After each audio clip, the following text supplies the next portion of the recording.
Hello and welcome to Good Deeds. It is brought to you by justserve.org. There are so many organizations in our area that are making a difference in people's lives, and you can get involved.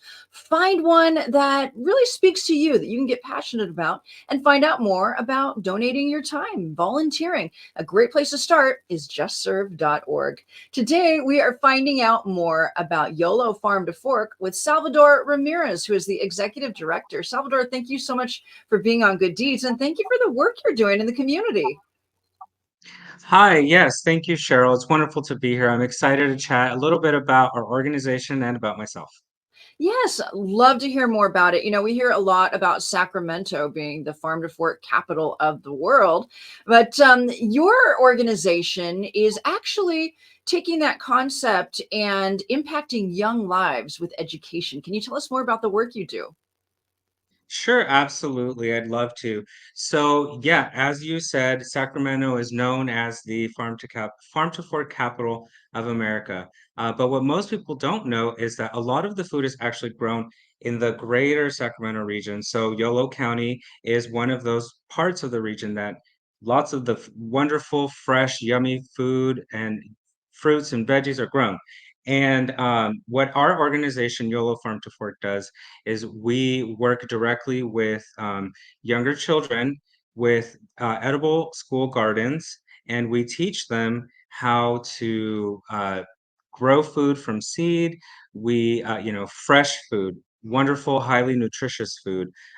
We know that there's so many families that struggle with poverty and children.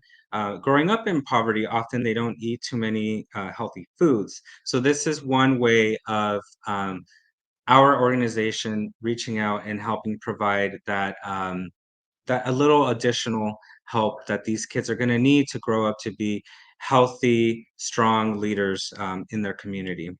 Yeah, absolutely. And good nutrition, good quality food is key to good health. And that starts when you're young and continues through the rest of your life. So, you're really impacting the health of these families as well. Oh, absolutely. And one of the things that I personally love about some of the programming we do with these kids is getting them super excited about the actual process. So, when I hear back from the parents that the children we worked with went home and showed them their whole plan of what they did and how they could do it at home, that's honestly a full circle moment. That's exactly what we want. We want to have the kids be those wonderful agents for healthy living, not just for themselves, but for their families too. Yeah. And I'll bet the kids are so proud of the food that they grow. Do you have programs to teach them how to prepare this food, or can you connect them with people that can?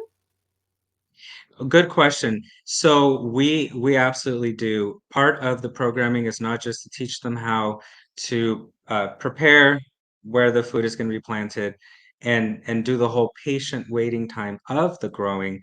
We also, in some instances, teach the kids how to harvest, how to cook, in some instances, this wonderful food. So I'll give you one example. One that we just did recently was with a sixth grade class. They harvested some corn, they shucked the corn, they popped the corn in a little burner and made popcorn. And they were, saying, "This smells like a movie theater." And guess what? We were outdoors. That's the best part of this whole thing. It's connecting the kids to the outdoors, healthy eating, and reminding them, you don't have to have processed stuff. You can do this too.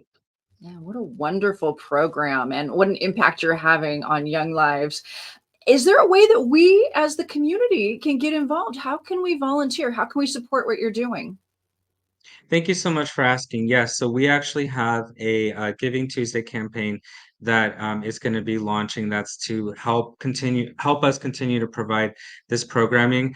But if folks out there are more interested in perhaps volunteering some of their time, we do have some really exciting events coming up in the spring and fall of 2024 that I will make sure is on our website for people to find out.